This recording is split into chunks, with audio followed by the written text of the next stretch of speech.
Making your way in the world today takes everything you've got. Taking a break from all your worries sure would help a lot. Wouldn't you like to get away? Sometimes you wanna go where everybody knows your name,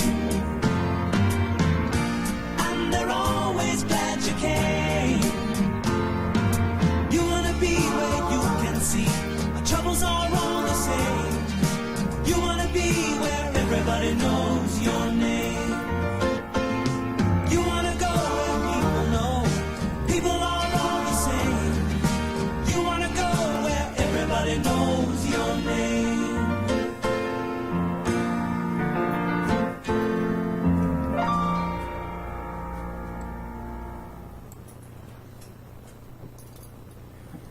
Good evening, Screamers. I am Jason, and this is Scream Life, the Unradio station. Today's theme is acceptance. Tune in, interact, and enjoy. Scream Life.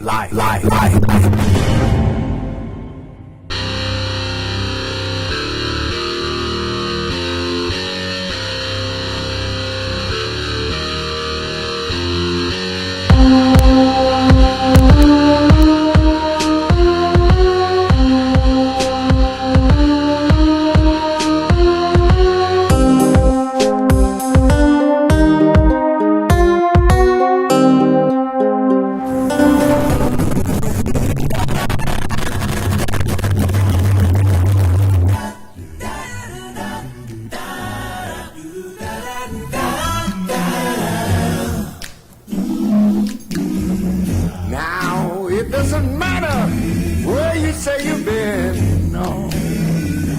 It doesn't matter what you've done. Oh, no. Cause the same kind of blood that's running through my veins is the color that sustains another one. I know that you might have had a hard time, yeah. And maybe you thought of giving in, but don't never give in. Cause no matter where you stand, it's not too much to leave my hand. Yeah, my neighbor, yeah, my brother, yes, you're my friend. You're my friend, you're my friend, yes you are. Well, I know that you might get a little lonely sometime, yeah. You know I've been down that road before. Oh, yes, I have.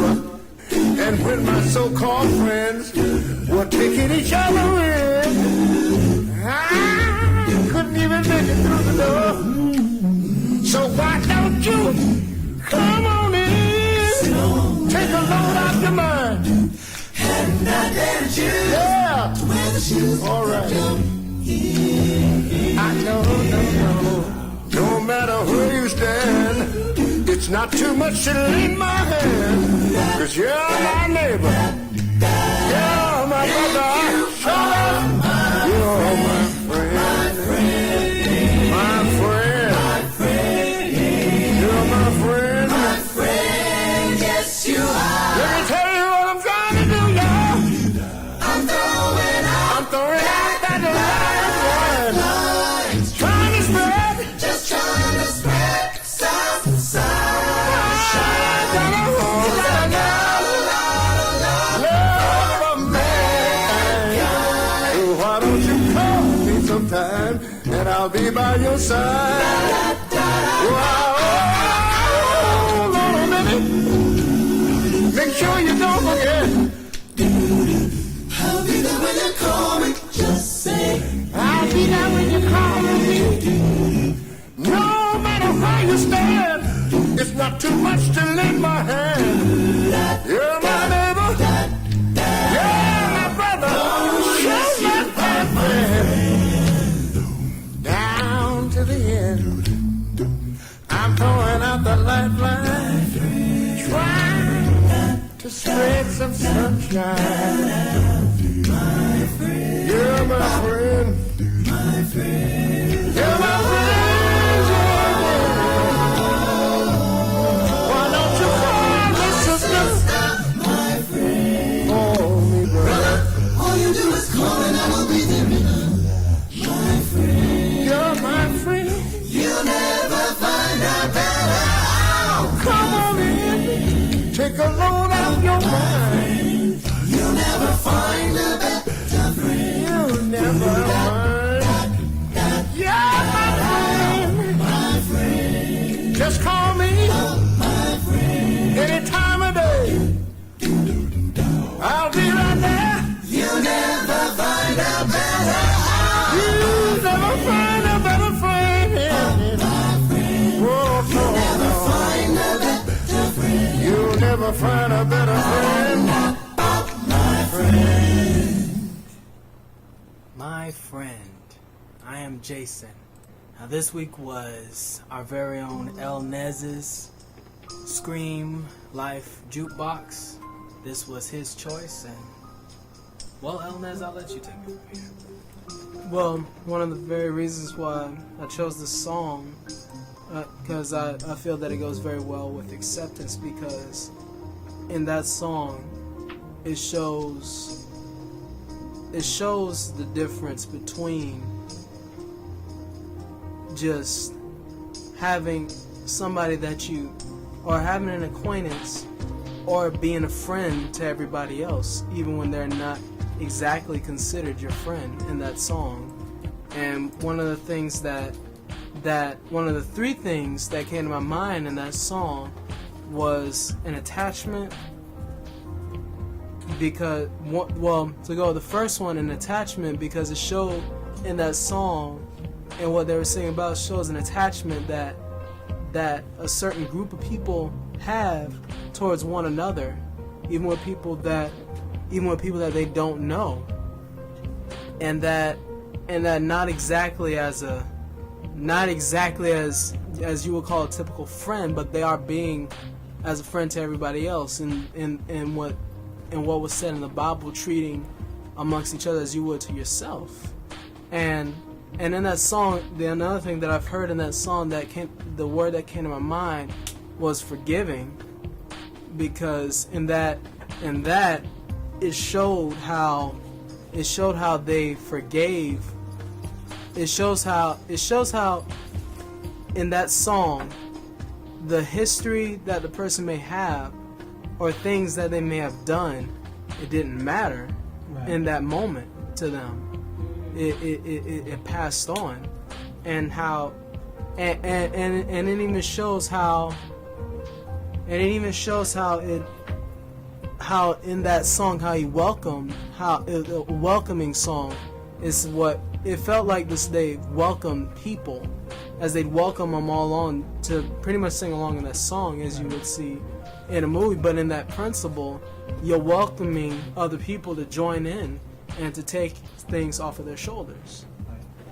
Amen. Well, that's definitely a great choice for the Scream Life Jukebox this week.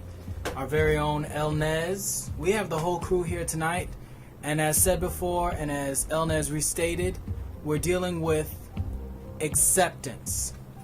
Now, the first angle we're going to come at this from is the person trying to be accepted.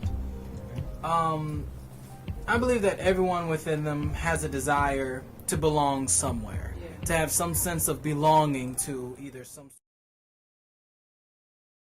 or a group of friends. People have a sense of wanting to belong somewhere, to be a part of something. And I believe the evidence of this is seen in the great lengths people will go to or go through to be accepted by sometimes not a group that's even what's best for them. And I believe many times the first route people take is simply being themselves. Unless you have been trained otherwise, the truth usually comes to your mind before a lie. Otherwise, if you didn't know that the lie wasn't truth, then you'd be it wouldn't be a lie, it would be ignorance. You wouldn't know. But in order for it to be a lie, you have to first know the truth. So the truth comes to your mind first. So usually your first, especially you can see this in elementary school and everything, usually you desire to show them that this is myself, this is who I am. Yeah. Then what makes people willing to go to far lengths to do things that are out of character for them to be accepted? Well, I would say that it would be as in a how they would say a go with the flow mentality, or they'll act by what they see the majority of everybody doing, and in that they'll sometimes, it's like they'll continuously try to find themselves in it, and the influence that they're having on them becomes powerful, and they won't know. They don't really know what to do with themselves. They just follow what everybody else does. Exactly. And part of that is how hard people make it for them to be accepted. That's true. People want that. It's like in our nature, if you look at the setup of a family, you have the father and the mother with the children, and they're there to guide them. And then if you have the siblings, they're supposed to be your first friends in life.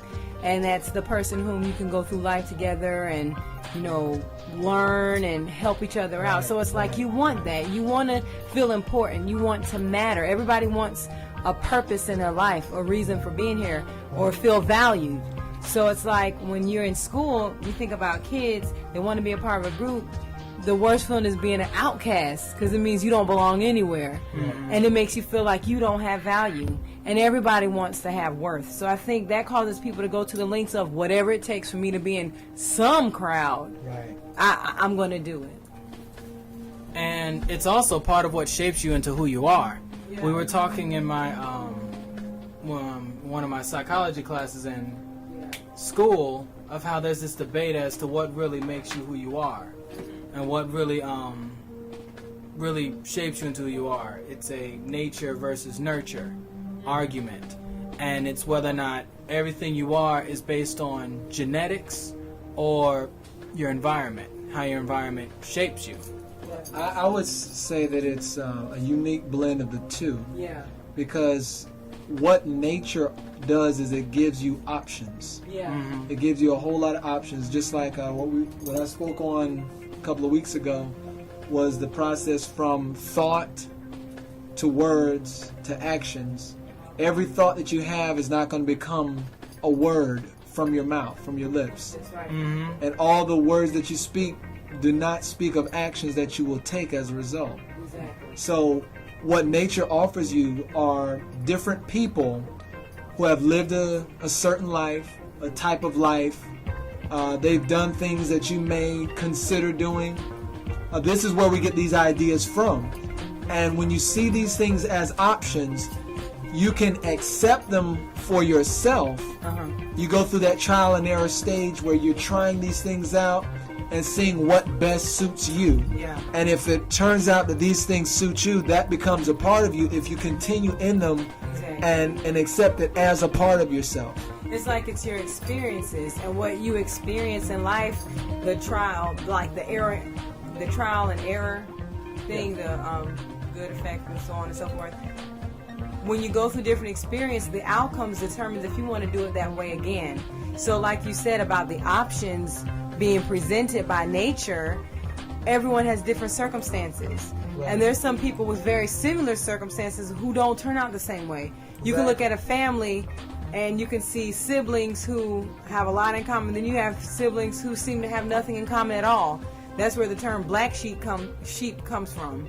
Because there's somebody who does not do things the way everyone in the family does it. Right. So it's like those circumstances and situations that people find themselves in, that determines how they're going to be when future things arrive. Right. And then you're left in the situation like the guy in the picture here. You know, we can look at this as a bad thing, or we can look at it as a good thing.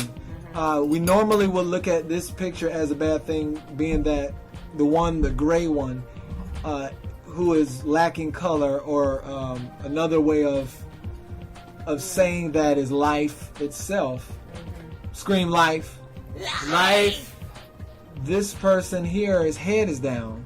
So that comes across as a bad thing. But it's not always bad to be an outcast if you cast yourself Yes. out. All right now. And many times, if you are cast out involuntarily, that can be a good thing as well. Amen. Because in 2 Corinthians All chapter right now. 6, it tells us to come out from among them and be Yes. separate. And don't touch the unclean thing, and God will receive you. It seems like a whole lot to do if you're looking at it as a to-do list. When you look in and see what you actually want out of it, what are you willing to accept for what you want? Yeah. Because there's a lot of people who will put in a whole lot of time and put in a whole lot of money Yeah. for a chance to win at the lottery. Yeah. That is not guaranteed. You Yeah. got 1 in 10 million chance of winning, but they'll buy the tickets, they'll scratch off or whatever for that opportunity. How much are you willing to invest in an uncertain thing? Yeah. But people have accepted that